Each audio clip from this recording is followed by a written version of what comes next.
guys, what's going on tonight? Well, I got some parts in for that AR build, so I thought I would do some unboxing here. I have a few boxes to go over. One I already opened. I couldn't stand the suspense, so we'll get into that one first. Oh, by the way, first, if any of you guys have a Glock 20, that's the 10mm, send me a message, please. So anyway, this one is from Brownells. Everybody knows Brownells. Everybody loves Brownells. So what I got is the rifle length gas tube. That's a Spikes Tactical. I like Spikes because they melanite coat theirs. Oh, there's the pin. Okay, I thought they shorted me a pin, but it's there. So that's a rifle length gas tube. I got the Rainier Arms Raptor charging handle. This thing is so light, it weighs almost nothing. Oh, by the way, all these parts are for a new 3-gun rifle I'm building. It's going to be an 18-inch super light model. I got the K&S anti-rotational pins. They're for the trigger and hammer. Don't know that I needed them, but I went with them anyway because, oh well, for the Tactical, these two little straps here, if you guys have never seen them, the pins go through, and then these fit onto that end and screw into that end. And it's supposed to keep these pins in place, keep them from rotating. You get the Torx wrenches. And, I don't know, it's probably 30 bucks wasted, but what the heck, right? And let's take this one out of here. I got me a Brownell sticker that I'll never use. Here's my receipt. So I'll put this down on the floor. Now, this one, I've been waiting to see this. This is the AR Gold trigger pack. This is supposed to be the closest to a 1911 feel trigger that was made. It's also probably the most expensive one.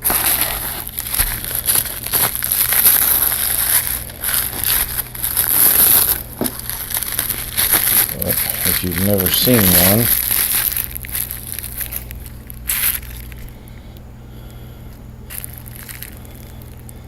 that's what the AR Gold looks like. I wish they made this version in an AR Black. So I'm not real crazy about having a gold trigger sticking out the bottom of my gun. But sacrifices must be made. So, supposed to be pretty nice triggers. First one I've ever used, so we'll see.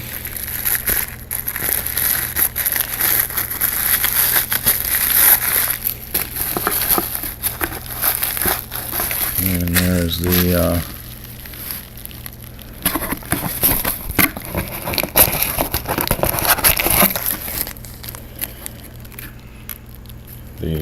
trigger and hammer pins, which I got free with the trigger, but I bought these instead.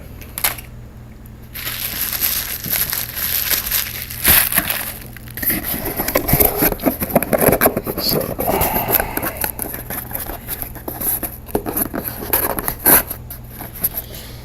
okay, pull this back in the box. This is really cool. See if I can pull this out. I've always just used the mil-spec charging handles before. I've never gone with a high-dollar aftermarket. Wow. I wish that had a scale. This thing weighs absolutely nothing.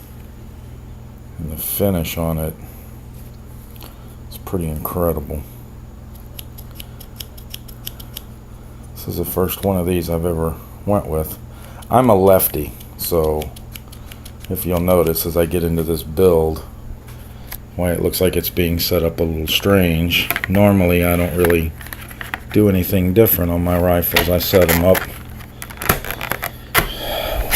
pretty much mil-spec stock. But this one I thought I would trick out a little bit. Okay, next is the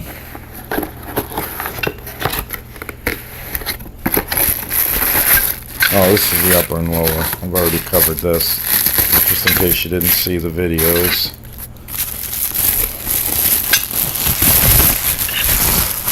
This is the Aero Precision upper and lower combo kit that I'm going to build this onto. I don't really need to go over that again.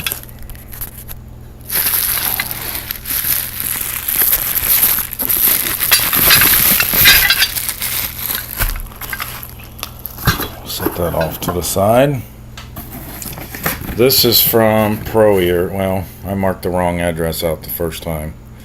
I was supposed to mark just that one out. I marked anyway. These are from Pro Ears. I needed a new set of hearing protection, and I'm a big fan of the electronic ones. I had a set of Peltor's Tactical 7S, very old ones. I've had them, I think I bought them about 95 or 96. Anyway, they're pushing 20 years old, and one of the earpieces, the electronics finally went out. So I bought a set of these.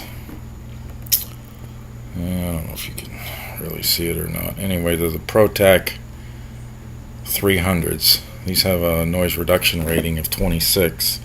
My Peltors were only 24. There we go, Pro 300. So I'm hoping these work really well. Don't really have anything to do with the rifle, but that we don't need. Alright. This one here. This is from Tapco. This, probably only you older guys are going to recognize this. Some of you young guys might, if you're into really good compensators. But this is a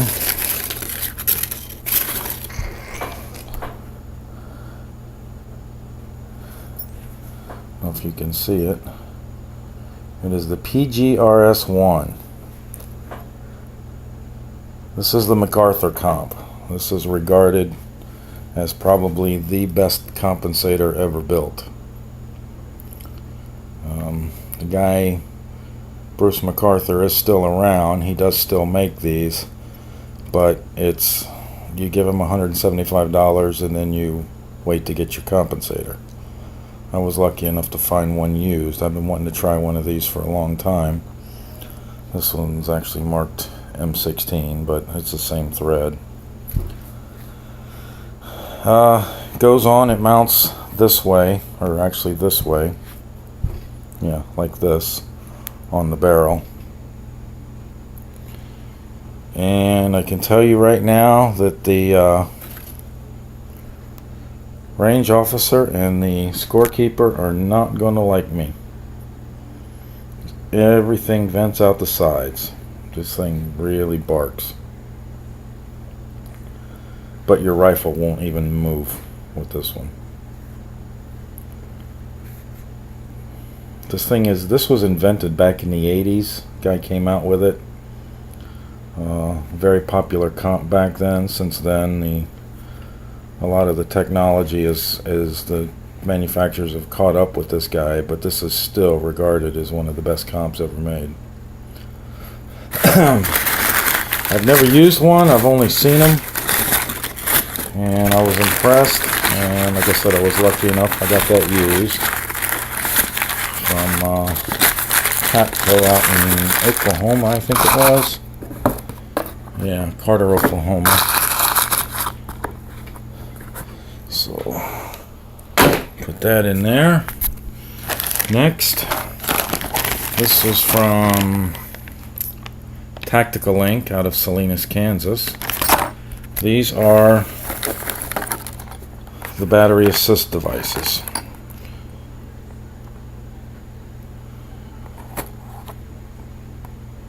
These go onto a stock mil-spec lock, and you can see the lever comes down and goes through.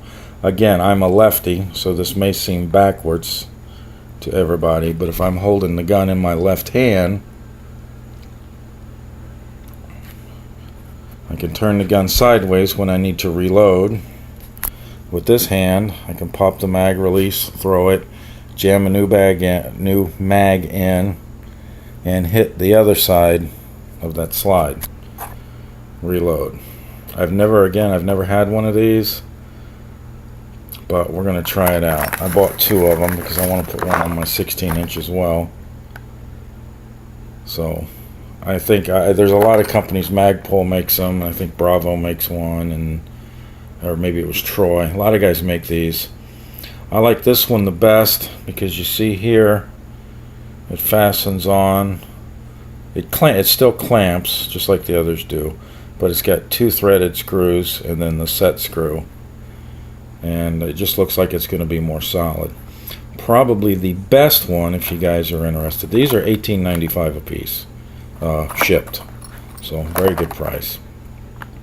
Probably the best one I would say would be the Phase 5 Tactical, where this is the actual lock and the lever is all one piece, but that one's $60. These were $18.95. I got 2 of these for less money than they want for one. But another reason I like this is if you see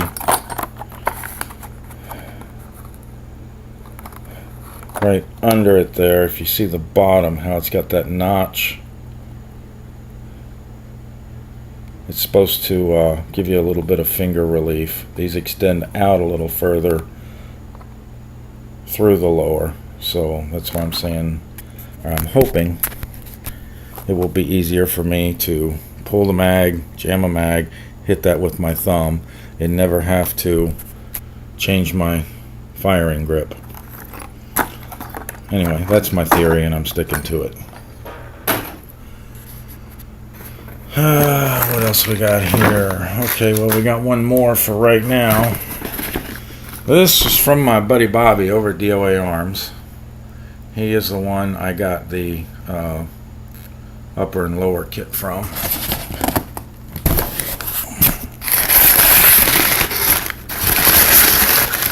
Packing snake.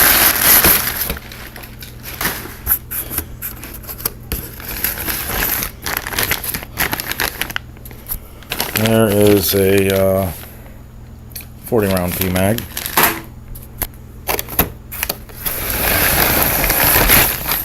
Let's get all this stuff out first.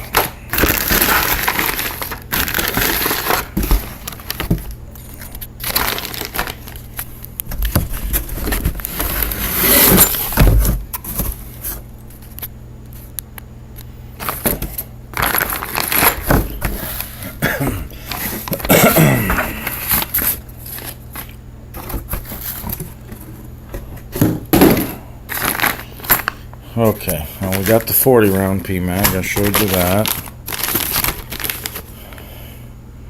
And I got 1, 2, 3, 4 30 round mags. Huh, I thought I'd ordered 5. Okay, maybe I only ordered 4. Anyway, I've never used PMags before. I've always used Lancers. But I'm going to give these a try, mainly for the cost. This 40 round mag was like $19.95, I think it was. And these 30 rounders, the Gen 2s, were, I believe they were $12.95 a piece. So we're going to give them a try. Everybody else uses them, they seem to work good, so I don't see why they won't work for me. This is a Rock River Arms Lower parts kit. This is the minimal kit because there's only a few parts that I need out of this. A couple of these smaller springs, this trigger strap. The grip I'm going to use temporarily until I find something that I like.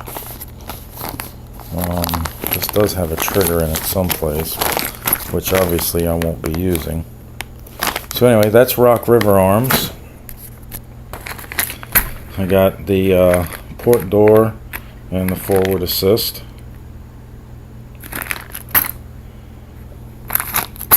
And I got the Midwest Industries Gen 2 SS handguard. You can see how small these things are. 1.5, is it outside diameter, I think? Yeah, 1.5 inch outside diameter, weighs 10.9 ounces with the barrel nut. I'm going to use a proprietary barrel nut. It's not a bad handrail. It's probably a pretty good handrail. It's not really the one I wanted, but the reason I picked this is a 15 inch, it's going on an 18 inch rifle, was I picked it because of the weight. This is the lightest one I could find at 10.9 ounces. So, and I'm trying to build this thing super light.